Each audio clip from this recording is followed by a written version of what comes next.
সৰি বাই মিস্টেকলি সেইটো ৰেকৰ্ডিং বন্ধ হৈ গৈছিল, সেইকাৰণে আমি এবাৰ ষ্টাৰ্ট কৰোঁ। আমি কুৱেশ্যনতে চাই আছিলোঁ। কুৱেশ্যনটো আছিল আমাৰ ছালফাৰ কি কৰে ফৰ্ম ক্লৰাইড ফৰ্ম কৰে HCl2 H2Cl2 বা HCl2। এতিয়া আমাৰ কি লাগে, আমাৰ ইকুইভেলেণ্ট মাছ হৈ ল'ম কিহৰ ছালফাৰৰ ইন HCl2, আমাৰ কি HCl2ৰ আমাৰ ছালফাৰৰ ইকুইভেলেণ্ট মাছটো আমি হৈ ল'ব লাগে। চাই আছোঁ কেনেকৈ ইকুইভেলেণ্ট মাছ অইলৰ কেনেকৈ ফৰ্মুলা আছিল, হয়তো আমি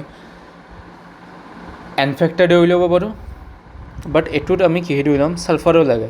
ইজিলি চাই ল'ম, আমি আগতে এতিয়া কৈ লৈছিলোঁ নে নাই যে যদি সেই ইকুইভেলেণ্ট মাছ হৈ ল'ব লাগে, ইকুইভেলেণ্ট মাছ কেনেকৈ আমি হৈ ল'ব পাৰোঁ, হয়তো আমি এই 1 গ্ৰাম হাইড্ৰজেনৰ লগত যিমান গ্ৰাম 1 গ্ৰাম হাইড্ৰজেনৰ লগত যিমান গ্ৰাম ছালফাৰ এলিমেণ্ট মাছ ৰিয়েক্ট কৰিছে, যিমান গ্ৰাম মাছ ৰিয়েক্ট কৰিছে 1 গ্ৰাম হাইড্ৰজেনৰ লগত, সেইটো হৈ যাব ইকুইভেলেণ্ট মাছ। 1 গ্ৰাম অক্সিজেনৰ লগত যিমান ৰিয়েক্ট কৰিছে সেইটো হ'ব আমাৰ ইকুইভেলেণ্ট মাছ। ইয়াৰ 35.5 গ্ৰাম ক্লৰিনৰ লগত যিমান ৰিয়েক্ট কৰিছে সেইটোকে আমি কি বুলি কওঁ ইকুইভেলেণ্ট মাছ। এতিয়া এই কুৱেশ্যনটো যদি চাওঁ, এই কুৱেশ্যনটোত আমাৰ কি দিয়া আছে ছালফাৰ ফ্ৰম ক্লৰাইড, ফৰ্মুলাটো কি দিয়া আছে, আমি চলিউশ্যনটো চাম। এতিয়া আমাৰ কি কোৱা আছে HCl2। HCl2 কেনেকৈ ফৰ্ম হৈছে H + Cl2 gives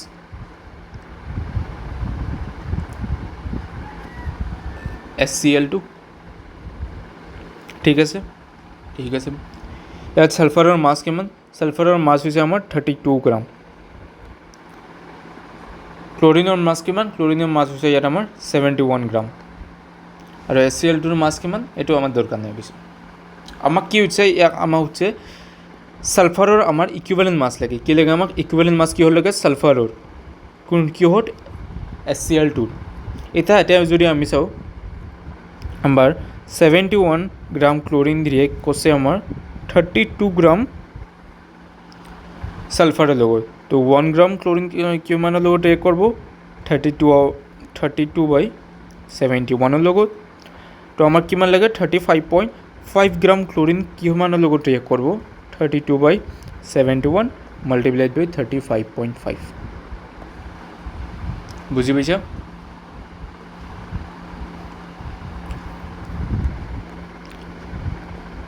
যদি আমাৰ 71 গ্ৰাম ক্লৰিন কিমানৰ লগত 32 গ্ৰাম ছালফাৰৰ লগত ৰিয়েক্ট কৰিছে, তো 1 গ্ৰাম ক্লৰিন কিমানৰ লগত ৰিয়েক্ট কৰিব 32/71 গ্ৰাম ক্লৰিনৰ লগত।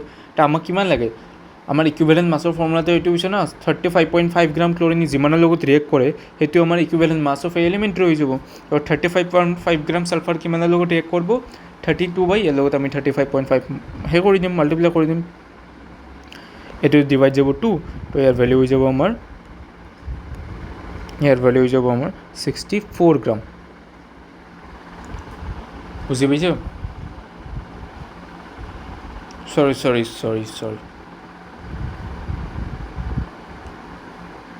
বহুত ডাঙৰ এটা গৰুৰ নিচিনা মিষ্টেক কৰি দিছোঁ।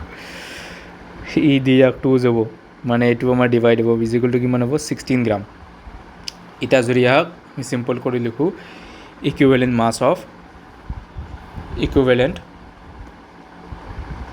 মাছ অফ ছালফাৰ ইন HCl2 কিমান হ'ব 16 গ্ৰাম। বুজি পাইছা, এইটো হয় আমাৰ কুৱেশ্যন। এতিয়া নেক্সট আৰু কুৱেশ্যন কৰিবা, কুৱেশ্যন চাম নেকি এটা, আৰু এটা আমি কুৱেশ্যন চাই লওঁ। কুৱেশ্যন চোৱাৰ আগতে এইটো চাই লওঁ যে আমি ইকুইভেলেণ্ট মাছ যিটো আছে, equivalent number of gram equivalent যিটো আছে, নাম্বাৰ অফ গ্ৰাম ইকুইভেলেণ্টটো আমি পঢ়িলোঁ। 1 মিনিট।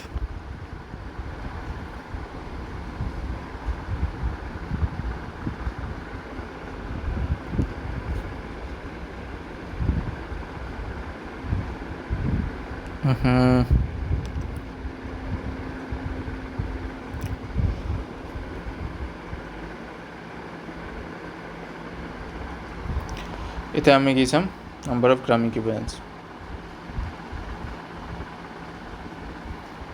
ঠিক আছে,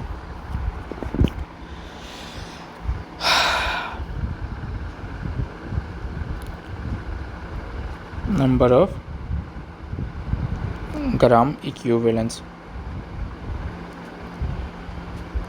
নাম্বাৰ অফ গ্ৰাম ইকুইভেলেণ্টছ কিহৰ লগত ৰিলেট কৰোঁ, যেতিয়া মই কৈছিলোঁ ইকুইভেলেণ্ট মাছটো কিহৰ লগত ৰিলেট কৰিবা, ইকুইভেলেণ্ট মাছটো ৰিলেট কৰিব লাগে আমাৰ কিহৰ লগত, ইকুইভেলেণ্ট মাছটো ৰিলেট কৰিব আমাৰ মলাৰ মাছৰ লগত। নাম্বাৰ অফ গ্ৰাম ইকুইভেলেন্স কি হ'লেও আমি ৰিলেট কৰিম, নাম্বাৰ অফ গ্ৰাম ইকুইভেলেন্স আমি ৰিলেট কৰিম নাম্বাৰছ অফ মোলছৰ লগত। তো ইয়াত যদি চাওঁ আমি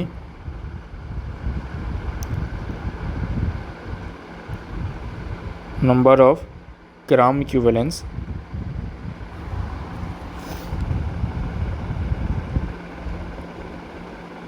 ইজ ইকুৱেল টু কিমান হ'ব, আমি নাম্বাৰছ অফ মোলছ কেনেকৈ লৈছিলোঁ, মোলাৰ গিভেন মাছ আপন মোলাৰ মাছ। তো এইটোৰো ফৰ্মুলা হ'ব number of gram equivalence is equal to given mass by molar much.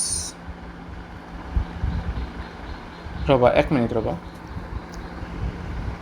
Number of gram ইকুইভেলেন্স কিমান হ'ব, আমাৰ যিটো গিভেন মাছ থাকিব বা গিভেন ৱেইট বুলি যিটো কওঁ আমি, সেইটো গিভেন ৱেইট থাকিব divided by equivalent mass, equivalent much.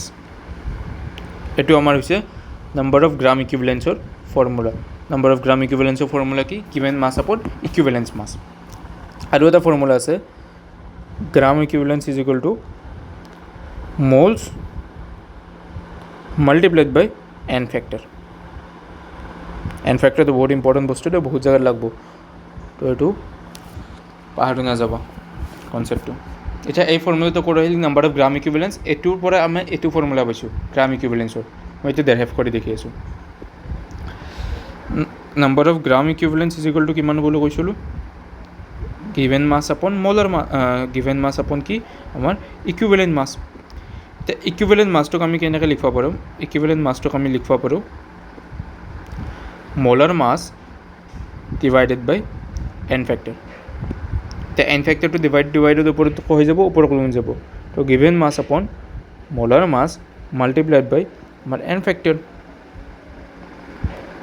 Given mass আপন মোলাৰ মাছ কি হয়, এইটো আমাৰ হৈ যায় মোলছ, মোলছ মাল্টিপ্লাইড বাই এন ফেক্টৰ। বুজি পাইছা, এনেকৈ আহি যায় আমাৰ এইটোৰ পৰা এইটো ফৰ্মুলা। যদি আমি মোলছ দিয়া থাকে তাৰে পৰা আমি নাম্বাৰ অফ গ্ৰাম ইকুইভেলেন্স উলিয়াব পাৰিম, আৰু যদি আমাৰ ৱেইট দিয়া থাকে তাৰে পৰা আমি নাম্বাৰ অফ গ্ৰাম ইকুইভেলেন্স উলিয়াব পাৰিম।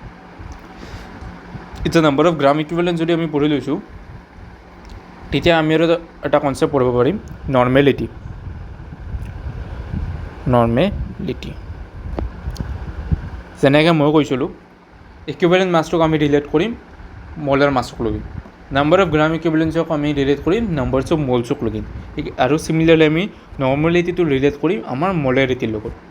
মলাৰিটি ইজ ইকুৱেল টু কি আছিল, মলাৰিটি ইজ ইকুৱেল টু আছিল আমাৰ নাম্বাৰ অফ মোলছ, কি আছিল number of moles divided by volume of solution, volume of solution in litre. মানে 1 লিটাৰ সলিউশ্যনত মানে 1 লিটাৰ সলিউশ্যনত আমাৰ কিমান মোলছ আছে সেইটোক আমি কি কৈছিলোঁ মলাৰিটি। আৰু নৰ্মেলিটিও সেনেকৈ হয়, এইটোক আমি ৰিপ্ৰেজেণ্ট কিহেদি কৰোঁ এনেদি। আৰু নৰ্মেলিটি কি হ'ব, normality is equal to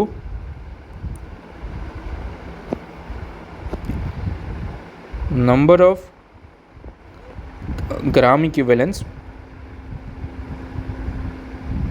number of gram ইকুইভেলেন্স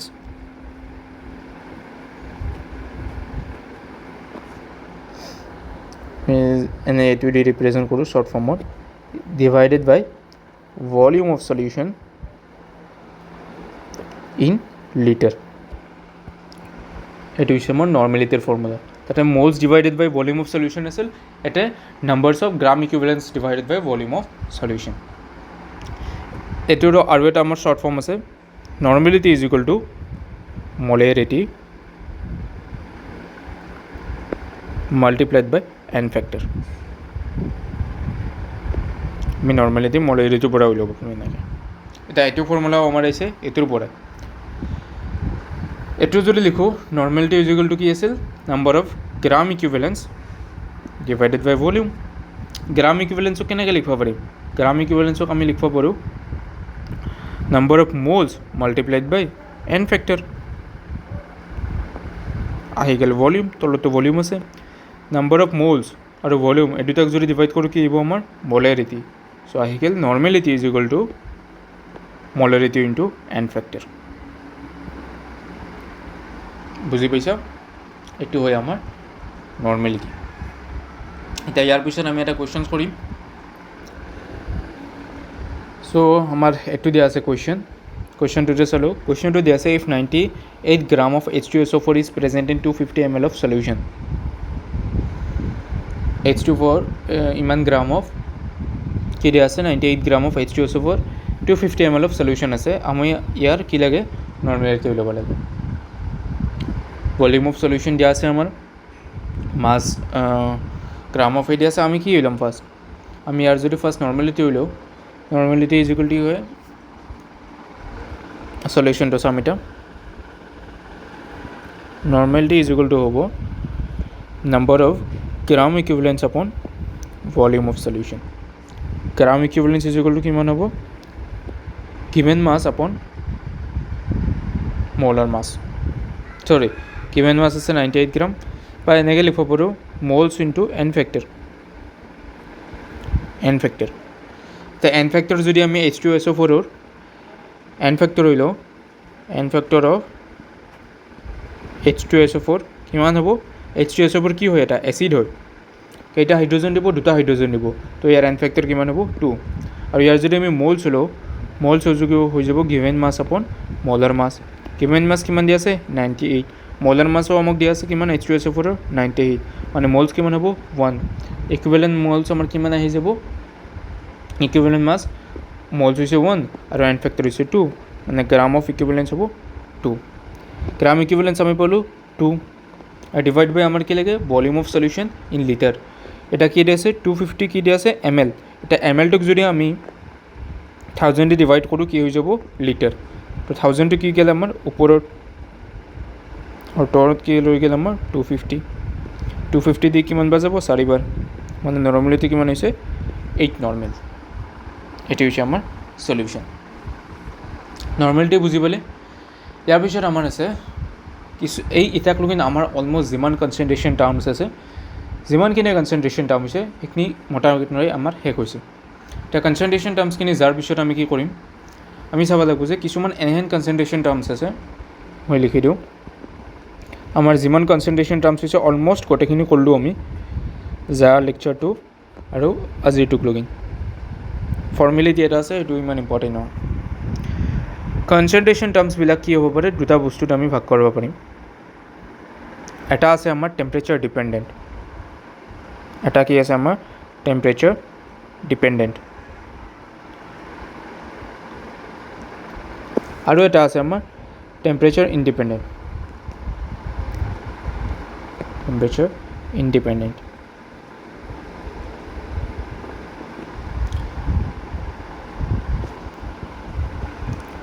temperature dependent বুলি কওঁ টেম্পাৰেচাৰ ডিপেণ্ডেণ্ট কি হ'ব যিবিলাকৰ তাতে আমাৰ ভলিউম আছে যিবিলাক আমাৰ কনচেন্ট্ৰেশ্যন টাৰ্মছৰ ভলিউমছ আছে সেইবিলাক কনচেন্ট্ৰেশ্যন টাৰ্মছ আমাৰ কি হৈ যাব টেম্পাৰেচাৰ ডিপেণ্ডেণ্ট মানে টেম্পাৰেচাৰ যদি বেলেগ হয় আমাৰ তাৰ আমাৰ ভেলুটো বেলেগ হ'ব টেম্পাৰেচাৰ ডিপেণ্ডেণ্টৰ ভিতৰত কি আছে আমাৰ মলাৰিটি আছে মলাৰিটিৰ ফৰ্মুলাত ভলিউম আছেনে অবভিয়াছলি আছে এইমাত্ৰ বোলো নৰ্মেলিটিৰ ফৰ্মুলাত ভলিউম আছে অবভিয়াছলি আছে তাৰপিছত আৰু এটা আছে পাৰ্চেণ্টেজ বাই ভলিউম এইটো আছেই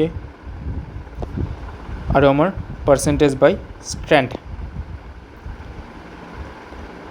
গোটেইকেইটাৰ ফৰ্মুলা লিখি ৰিভিজন হৈ যাব একবাৰ মলাৰিটি ইজ ইকুৱেল টু কি আছিল গিভেন মাছ আপন মলাৰ মাছ সৰি এইটো নাম্বাৰছ অফ মলছ নৰ্মেলিটি কি আছিল মলছ আপন ভলিউম ইন লিটাৰ নৰ্মেলিটি কি আছিল number of gram equivalence upon volume in litre volume by volume percentage কিমান আছিল ভলিউম পাৰ্চেণ্টেজ এৰে ফৰ্মুলা আছে ভলিউম অফ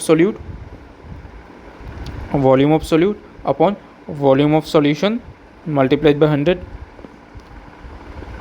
বাইশ স্ট্ৰেন্থ কি আছিল আমাৰ বাইশ স্ট্ৰেন্থ আছিল আমাৰ মাছ of solute upon volume of solution multiplied by 100 হৈ গ'ল এতিয়া যদি আমি টেম্পাৰেচাৰ ইণ্ডিপেণ্ডেঞ্চ হওঁ টেম্পাৰেচাৰ ইণ্ডিপেণ্ডেণ্টৰ ভিতৰত আমাৰ কি আছে মলাৰিটি ফৰ্মুলাটো লিখিলেও কি আছিল মলাৰিটি ইজ ইকুৱেল টু আছিল নাম্বাৰছ অফ মলছ ডিভাইডেড বাই আমাৰ কি আছিল মাছ অফ সলভেণ্ট ইজ ইকুৱেল টু আমাৰ কি আছিল মাছ অফ সলভেণ্ট মই এইটো বাৰ ভুলি গৈছোঁ এইটো বি হ'ব আমাৰ কি আছিল মোলছ অফ সলিউট আপন মাছ অফ সলভেণ্ট ইন কেজি বুজি পাইছা তাৰপিছত যদি চাওঁ তাৰপিছত আমাৰ কি আছে মল ফ্ৰেকশ্যন